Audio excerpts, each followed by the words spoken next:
Əziz dəyərli izləyicilər, mən bugün 100 min illik tarixi olan daş qazanda, daşlardan hazırlanmış qazanda piti hazırlayacağım. Pitinin də tarixi çox qədimdir. Şəkiyə də, şəkillərə də quzu kəsərəm. Ümumiyyətlə, Şəki mətbəxi də bir başqadır axı. Onun ləzzəti, dadı da başqadır. Şəki mətbəxindən pitini hazırlayıram.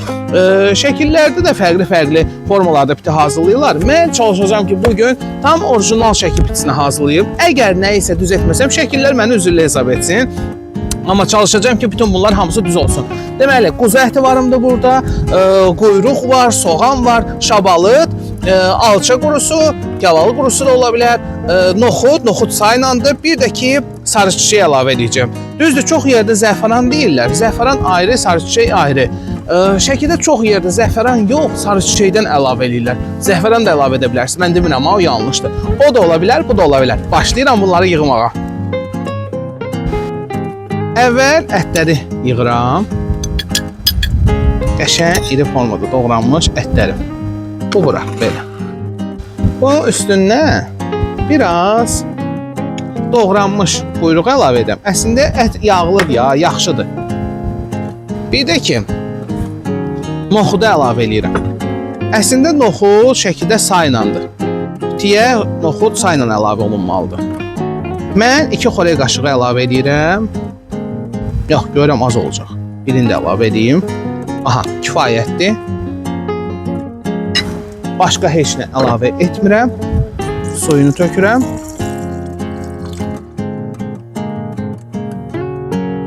Bax, pitinin suyu çox olmamalıdır ya. İndi mən çox tökürəm ona görə ki, bu onsuz da qaynayıb canına çəkəcək bunu.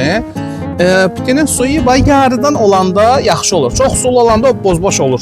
O piti olmur. Üstündən dərin doğranmış quyruğu qoyuram. Vəssalam.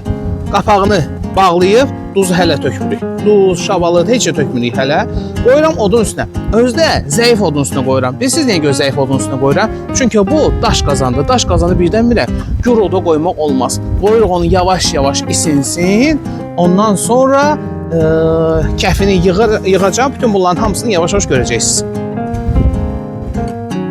Əgər bu daş qazanlardan axtarsaz, bu daş qazanlar daş orijinaldadır. Yalnız və yalnız onlardadır. Hətta onlarda elə su bulaqları var ki, dünyada o su bulaqlarından ikincisi heç yerdə yoxdur. Yalnız və yalnız daş orijinaldadır. Pitilərin kəfini yığmışam. O kəf yığmaq görüntüsü düzüncə mənim çox xoşuma gəlmir deyə. Ona görə də onu sizə də göstərmədim. Amma bax, duruluğuna baxın. Bəh.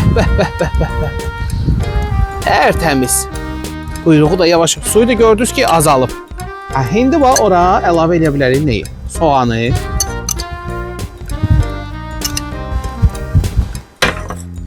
Alça ya da gavalı qurusunu. Şabalıdır. Bəh. Bir də duzu. Ay sobat, duzu indi qatarlar. Əvvəlcədən buna duz qatmazlar. Bilsən nə üçün? Əvvəlcədən qatsan, o ətin bütün strukturunu dağıda bilər. Gərək ətin kəfini yığasan, ondan sonra ona duz əlavə edə bilərsən. Bir də sarı çiçək. Kim istəyir sarı çiçək, kim istəyir zəfəran. Əssalam, şu iş tamam. Bu getdi yavaş-yavaş dəmlə pişməyə. Təxminən 2-3 saatdan sonra danışarıq. Az xodda qoymuşam.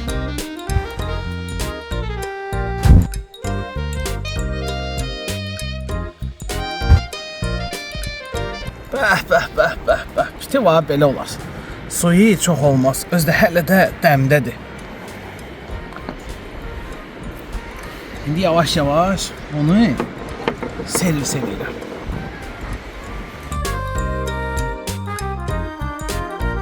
Suyunu ayrı çəkirik. Əti içi də ayrı. Bunu qəşəng əzib, sonra nuş edirsən.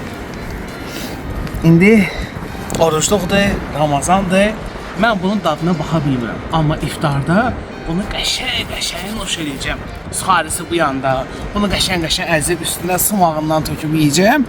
Və belə də daş qazanda 100 min illik tarixi olan bu daş qazanda hazırlanmış tarixi pitimiz də hazırdır.